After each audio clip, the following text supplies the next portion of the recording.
Les 12 manteaux de Raman. Les 3 brigands. Et Petit Loup. Billy Sebil. Moi Ming. Mon premier choix sera pour Frédéric de Léo Lionni, paru à l'École des loisirs.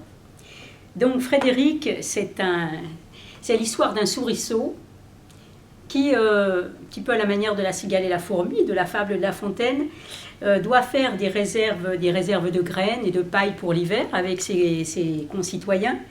Mais lui se révèle être un piètre faiseur de réserves. Du moins, c'est ce que pensent ses amis, qui le conspuent parce qu'il est à l'arrière et il ne travaille pas. Et on découvrira lorsque la bise sera venue que Frédéric avait fait provision de mots, de couleurs, de sons, et qu'il illuminera du coup l'existence de ses compères.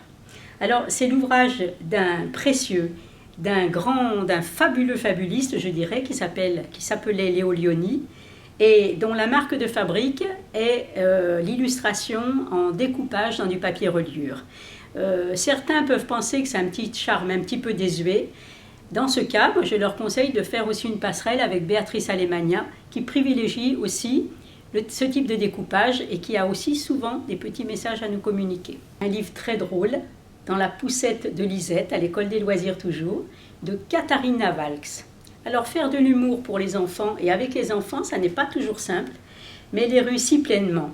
Alors c'est toujours joyeux, c'est un monde où on parle de choses graves pour les enfants, c'est-à-dire l'amitié, mais l'amitié avec les heurts, des petits bouleversements dans la vie de tous les jours. Et puis on se côtoie entre animaux bizarres, entre escargots, entre vers de terre qui s'appelle Jean-Claude, entre chats, Matou Matoche. Et c'est un univers qui est anthropomorphisé, vous l'oubliez presque immédiatement, mais c'est plein de cocasseries, de drôleries, de tendresse aussi. Je poursuivrai avec un grand livre, déjà ancien, Devine combien je t'aime, de Sam Brackney, Anita Jérôme, chez Pastel.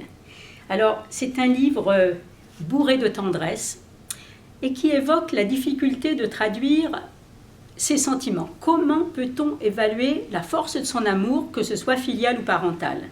Alors, dans cette histoire, une histoire de lapin, à lire à tous les lapinous, ces lapins vont se livrer à des contorsions, des gymnastiques, des étirements, des élongations, parce que c'est ainsi qu'ils essaieront de se dire l'un à l'autre combien ils s'aiment. Et c'est la nuit câline et la lune complice qui viendra endormir le petit lapin sur ses certitudes. Alors on pourra me dire que j'aime les grands classiques. Celui-ci est des années 50 et il a été revu, on va dire relooké par son illustratrice qui s'appelle Gerda. Souvent on a image de Gerda, mais elle s'appelle Gerda Muller. Vous pourrez voir des livres avec ces deux noms, publiés au Père Castor. Alors c'est le classique des classiques. C'est une histoire dite en randonnée, c'est-à-dire que l'histoire se mord la queue. Elle est très très structurée, elle est très rassurante et c'est une histoire que vous aurez plaisir à lire, à énoncer parce que c'est une histoire où tous les mots sont pesés. Il y a presque un hommage à la nature, à la forêt, aux arbres, à la beauté de la nature et tout est paisible et intériorisé. Un petit lapin qui trouve une carotte, il en mange une, mais il n'a plus faim, alors que faire de la carotte? Et si je l'apportais à mon ami le cheval noir, etc. Un livre maintenant qui vient en rupture totale avec ceux que je viens de présenter, d'un auteur plus récent, Hervé Tullet, publié chez Bayard. Donc le titre pourrait être Passepartout, un livre. On y voit tout de suite 3 gros ronds qui vont être les héros de ce livre. Alors, je dois quand même vous montrer, parce que c'est un livre, c'est ce qu'on appelle le livre graphique, c'est-à-dire il a un petit peu de texte, mais on va jouer uniquement sur des formes. Et ce qui est tout à fait novateur avec Hervé Tullet, c'est que le lecteur va devenir tout de suite acteur d'un jeu. On va lui dire, mets ton doigt, un petit peu comme on clique, mets ton doigt, frotte doucement avec ton doigt le rond jaune de gauche. On appuie sur le rond jaune et à ce moment-là, le rond jaune se transforme. Et l'enfant va voir qu'au fil des pages, il va avoir des tas de transformations dont il est acteur. Voilà, très bien. Incline le livre vers la gauche pour voir. Alors on incline comme ça et l'enfant reste le capitaine. Hein, et toutes les bulles partent à gauche. Alors un très grand livre, si je puis dire, Grand Loup et Petit Loup, de Nadine Brincombe et Olivier Talek. Alors c'est un duo dont il faut repérer les noms. Alors ce livre, un grand loup, bien efflanqué, sous un arbre. Un petit loup bleu qui nous arrive sous le même arbre. Il est difficile de laisser la place de son arbre, hein? Et on s'observe, on se jauge, on se jalouse aussi. Mais rien de tel que l'absence pour mesurer la force de l'attachement. Et quand petit loup s'éloignera. Donc c'est un livre sur petits et grands, la jalousie, le bonheur d'être ensemble, la difficulté d'être ensemble.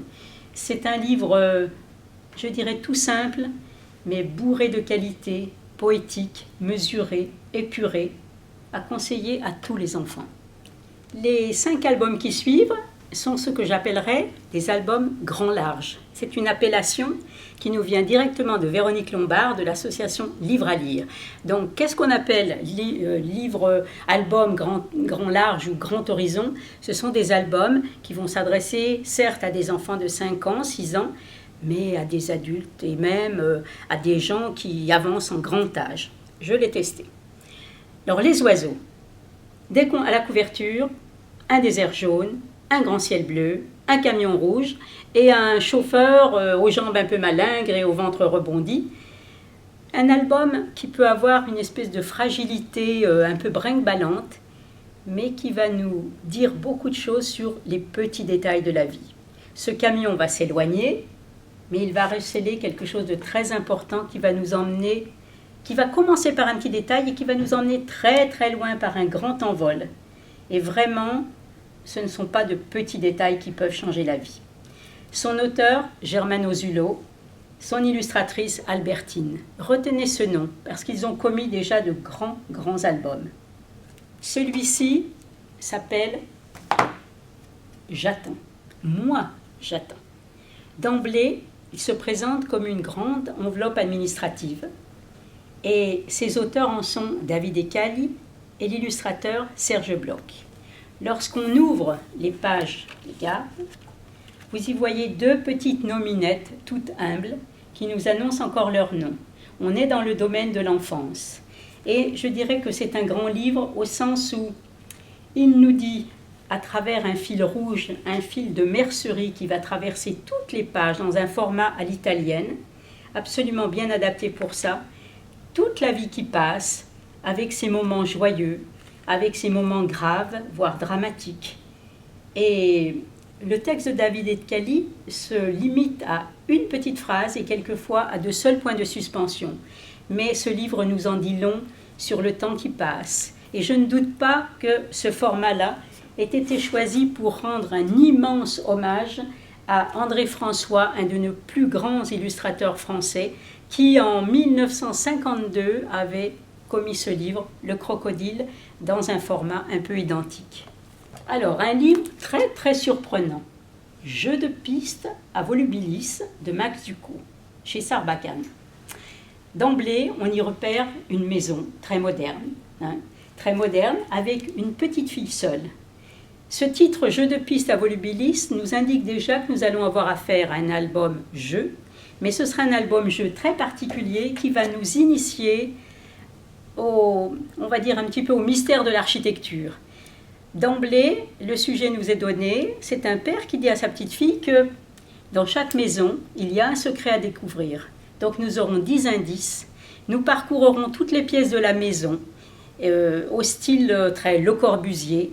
On y découvrira des peintures de Miro, de Warhol, de Magritte, et puis il y aura le secret à découvrir, le secret pour cette petite fille, qui, à la fin du livre seulement, nous livrera ce secret qu'elle conservera bien au fond d'elle-même, le secret de sa maison. Alors un livre qui peut surprendre, peut-être un petit peu, on peut avoir envie de rester un peu à distance à cause de ses couleurs un peu camailleux, de rose, de vert.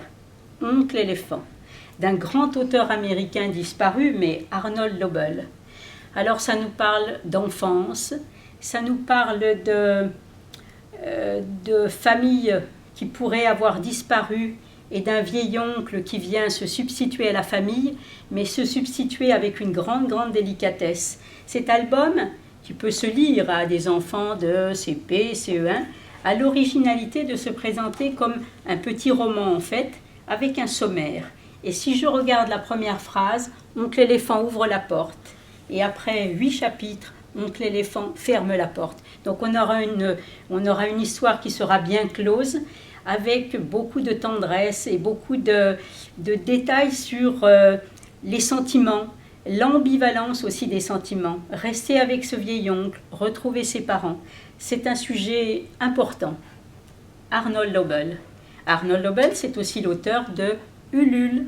Alors, en rupture totale avec un beau livre camailleux, voilà un livre, alors je dirais éclatant. Éclatant et tonique, voire même offensif. Brindille. Quand on entend le mot brindille, on pense inévitablement à quelque chose de fragile, de cassant et peut-être d'inflammable. Mais qui dit brindille, qui dit fragile, gracile, ne dit pas docile. Et cette petite fille, vous voyez, elle a les poings en avant. C'est une petite fille qui a pour vrai nom Pavlina, mais son père et ses 3 frères, qui sont des forces de la nature, des XXXL, lui dénie ce prénom de Pavlina qu'elle a normalement, son goût pour le piano, et tout se négocie dans la maison et à coup même de coups de poing. Mais Pavlina prendra sa revanche, tout ça dans la tendresse. Et c'est un livre qui tord le cou aux préjugés, donc c'est un livre précieux, et c'est un livre où l'illustrateur Rémi Courgeon, auteur et illustrateur, a su merveilleusement nous traduire cette ambivalence et jouer sur les formes du piano, les formes pour se servir de la typographie et faire sens. Alors une petite rubrique conte, Les 3 petits cochons, donc un classique, mais un classique qui va être revisité par Rascal aux éditions Pastel. C'est typiquement ce que l'on appelle le livre graphique. C'est-à-dire le parti pris sera de jouer sur des symboles, sur des couleurs. Je ne dirais pas sans texte, puisqu'à un moment donné, on aura la typographie du loup qui viendra là et qui grossira pour nous montrer que le loup peut être encore bien inquiétant. Donc c'est un livre qui va jouer sur uniquement des lignes, des petits ronds, des petites formes élémentaires, mais comme l'enfant connaît ses classiques, ce sera un vrai jeu et ce sera un jeu de décodage qui demandera aussi bien à l'adulte qu'à l'enfant certaines compétences.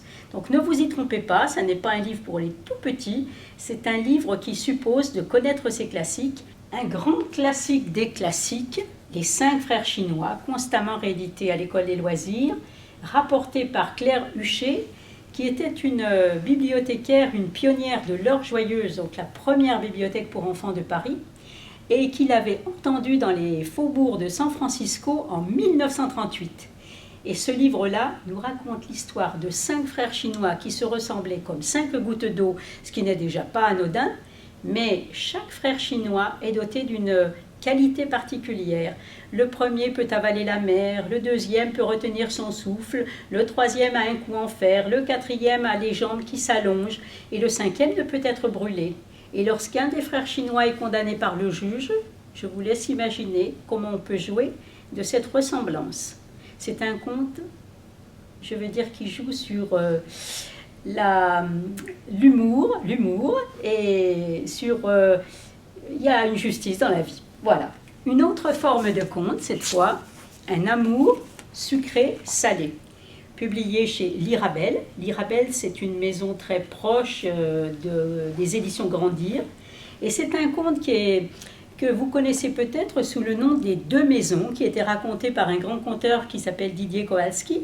Mais cette fois, ce conte qui était peut-être un petit peu machiste, un petit peu abrupt dans les premières éditions, nous est redonné avec une version beaucoup plus poétique, avec humour aussi, et une imagerie qui est à la fois très, peut-être pas sommaire, mais légère, et qui nous en dit long. Alors, originalité, c'est que ce n'est pas un livre, ça se présente comme ça sous forme de feuillet cartonné, et lorsque je retourne, je bénéficie de l'histoire et même de sa traduction en anglais. Les éditions L'Irabelle ont publié plusieurs kamishibai, et kamishibai, ça veut dire petit théâtre de papier en japonais. Dans la poussette de Lisette, Miel, ma douceur, C'est moi le plus fort. oncle éléphant. Non, non et non. Otto, Ulule. Calimagier, Homme de couleur.